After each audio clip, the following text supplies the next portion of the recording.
really contributed to that success. Anyway, I'll start with who are we. We are the largest single-site university in the UK, with a history that goes back to 1824.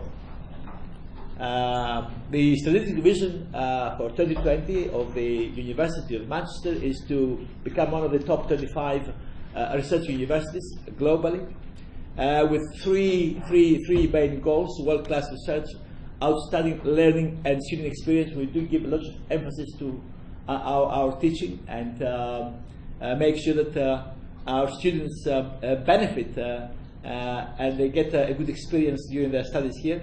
And above all, social responsibility, excellence with accessibility and impact. We are ranked 29th in the 2017 QS academic ranking of world universities, if you observe and pay attention to those things. And most targeted university by UK's top 100 graduate employers, which means that again our graduates are in big demand by several sectors of industry. And the university numbers about 40,000 students, 10,000 internationals, 1.something billion pounds annual income, 345 million comes from research. As I said earlier, goes back to 1824, Britain's first university of the industrial age, or industrial revolution. 25 Nobel Prize winners, some of them are still around and they teach.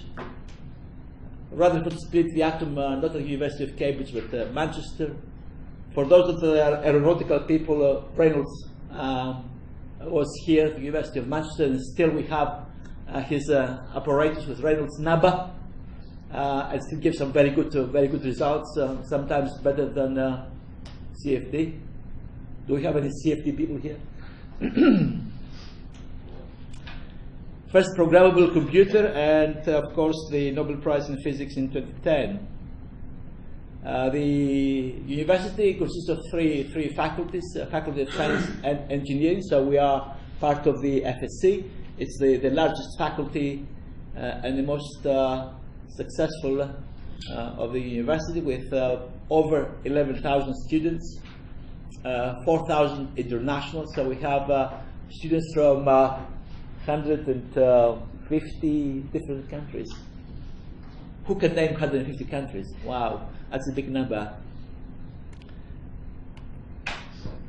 And of course, the faculty is made up of several institutes and centers. I'm highlighting the aerospace and of course the Northwest composites that I lead. But both institute and composite center interact closely with all the other centers, like say Graphene, the National Graphene Institute, the Graphene Engineering Innovation Center, the Photon Science, the Henry Royce Institute of Advanced Materials, and so on. Aerospace in the Northwest has a very strong presence. Some of the primes is Airbus, BAE Systems, Rolls-Royce. The revenue is about $10 billion per year. They employ over 20,000 people directly and produce 25% of the UK total output. Some figures from 2017. 128,000 people are directly employed by aerospace companies. And the turnover, 31 billion pounds, 27 billion pounds exports. So it's a big sector. Okay, not as big as the finance, but still good enough. The aim of our research institute is to fully benefit from the university's diverse research capability and be recognized as the first choice partner of the aerospace industry. The institute is truly cross and multidisciplinary in nature, and currently there are more than 100 academics engaged with the institute, from airport security to space. Some of the things here: the traditional aerodynamics, aerostructures, special dynamics, then the super metallic alloys and composites, autonomous systems, power systems, and space. It's a big activity. Mechanical Aerospace and Civil is one of the largest schools within the faculty, with very strong links with industry and some big names in the field. Electrical and Electronic Engineering is the first school to teach electrical engineering, going back to 1905, and it is one of the largest in the UK, with strategic partnerships with National Grid, Rolls-Royce, Syngenta, Oxford Instruments. There's a long list of industrial partners. I'm highlighting some of the areas that I am engaged with them. So there's some work on microwaves for damage detection in composites. Also developing electromagnetic-based sensors that can be attached or embedded into composite structures. One of the big groups within the school is the Advanced Electrical Power Systems, with they're hosting the Rolls-Royce University Technology Center in power conversion. I don't recognize this guy there. This is the autonomous systems and research in the areas of vehicle platforms, autonomy control algorithms, and the organizers of this Swim Smart workshop.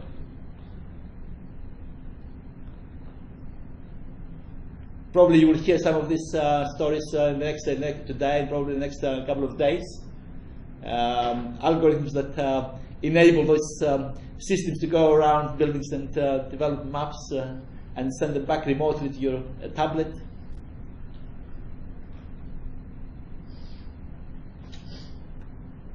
And those systems not only fly, but also they can go to kind of inaccessible areas like in nuclear reactors and develop maps, especially when you have lost the blueprints and you don't know what's behind that wall. Those little things they can go and they can identify what's in there. So big emphasis on sensing and autonomy, with many challenges. We are hosting also this new Sino-UK Advanced Control Systems technology. You might have the opportunity, I don't know if you have organized some tours, but no time for tours, but I'm sure that in the next couple of days you will hear more from the presentations. And a theme leader and one of the co-directors is Zheng Tao Ding, who is also the organizer of Swim Smart. We are currently funded by £200,000 in cash per year from China, the China Academy of Launch Vehicles Technology. Currently there's 5 academic staff engaged, and we receive several PhD students and postdocs that continuously visiting us and working together on this very exciting topic. There is a big activity on earth and environmental sciences. My interest is more on aviation emissions and the impact of aviation emissions on the environment. Although we claim that aviation produces less than 2% of CO2 emissions, but that doesn't mean that we don't have the responsibility to develop systems that technologies can also be transferred to other sectors like buses and trains and all those other beasts that they produce more and more of that damaging CO2s and NO2s and NOx and COXes. Of course, physics and astronomy. The area of my interest, of course, with these people is on graphene and how to use graphene to achieve better electrical thermal properties of my polymer composite structures used in aerospace construction. But they do more than just graphene. Space, it is again another big activity with some recent successes. Peter Roberts, who is the theme leader, recently was successful with his Horizon 2020 $5.7 million years program that matched leads, and also winners of the Copernicus Masters Sustainability Living Challenge, and about 50 academics and research staff engaged in different aspects of space-related research. Materials Research School of Materials is one of the largest in Europe, and they're looking from lightweight alloys and composites for planes, trains, ships, and cars. Whatever you try to build, try to remember that it doesn't have to be steel. You can use something lighter than steel, so you can make your systems more efficient.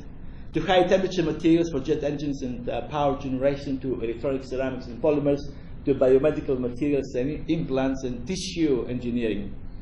To, of course, engineering smart textiles, because again, Manchester has a very long tradition on textiles. And if you go to the basement of this building, there's a huge activity on weaving, but many of the natural fibers, like say wool and cotton, have been replaced with glass and carbon. So I run also the Northwest Composite Center, where the activities include low cost, low energy, low cycle time manufacture of advanced composites. Lots of emphasis on non-destructive biological technique, hence the collaboration with Tripoli colleagues developing sensors that can sense, can feel the damage suffered by the structure when into service. Also within the Composite Center, we run a commercial activity, the National Composites Certification and Evaluation Facility, where people that can come and say, break this thing for us. Oh, you have a toy also in your carry bag there, I think. Yeah? Yeah. Have you provided also some graphene to them? No? Yes, you have. They have their own graphene. They can produce your own graphene with Scotch tape exfoliation technique. Something like that. So the Northwest Composite Center is part of a national network. There's big activity on composites in Bristol and Nottingham and Sheffield. But in different places, they focus on different aspects. And where they use extensively in aerospace and defense. For every kilogram of weight you are saving for space, it translates to more than 10,000 pounds savings. For the aircraft industry, for every kilogram of weight that you are reducing, you benefit by 1,000 pounds. So space is an area where actually composites can play an important role and can dramatically reduce the cost of sending things up into space. Wind energy, you've seen those huge windmills where the blade is now reaching kind of 100 meters. Glass fibers, they are not stiff enough, so they're moving into carbon fibers. Construction and transportation. Some of our 3D weaving machines, again, mathematical models to identify what is the optimum fiber architecture with the ultimate aim to reduce weight and achieve the best strength, stiffness, toughness. In addition, of course, now with graphene to bring in functionality. We have braiding machines for complex geometries and shapes, where you can mix and you can build hybrid structures, some glass, some carbon, some Kevlar. It depends very much again on your design and your expectations. This is the 9-axis fiber replacement machine, which the concept has been transferred now to industry, and one item produced is forget about car alloy wheels, because from now on they are kind of carbon fiber wheels. Of course, for those that can afford to pay $4,000 per wheel, not bad. But then when you are driving a Bentley, you know, 120,000 pounds, 4,000 per wheel is nothing, isn't it? It's a good deal. And here is a project where you can see the interdisciplinarity, how the Aerospace Institute brings together people from different groups, different centers, different schools to develop a system that fulfills the objectives of the sponsor, in this case BAE Systems. And I'll stop there. Enjoy the rest of your workshop, and don't forget to fly your graphene propelled master propeller, which of course you're supposed to catch. You have to be sharp. Anyway, thank you very much. Enjoy your day. Thank you.